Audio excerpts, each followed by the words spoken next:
I stared at some images of police and protesters kneeling together the other day. As that moment seared into my brain, my inner voice said, "There's something off about this picture." The longer I looked, the more confused I became. Then, the answer hit me like a slap in the face. It took a few days for me to share what I discovered. Because I knew I needed to express it without coming off angry or offensive. But that didn't work, so some people are going to be upset by this.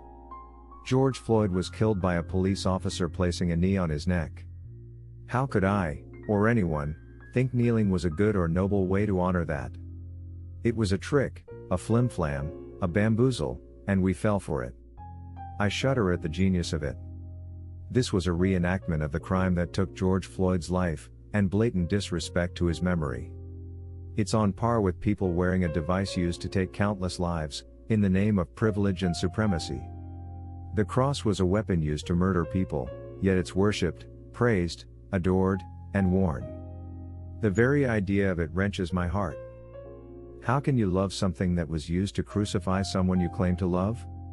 That sounds as crazy as people beginning to wear gold-plated nooses around their necks to honor lynching.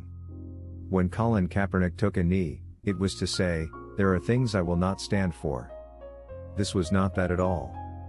If the police wanted to honor George Floyd, they would have gotten on their bellies and allowed 3 protesters to sit on them for 8 minutes. But instead, they dropped to one knee and got protesters to relive what the police viewed as a victory. Kneeling was not a gesture of solidarity for Black. Kneeling was a gesture of solidarity for Blue.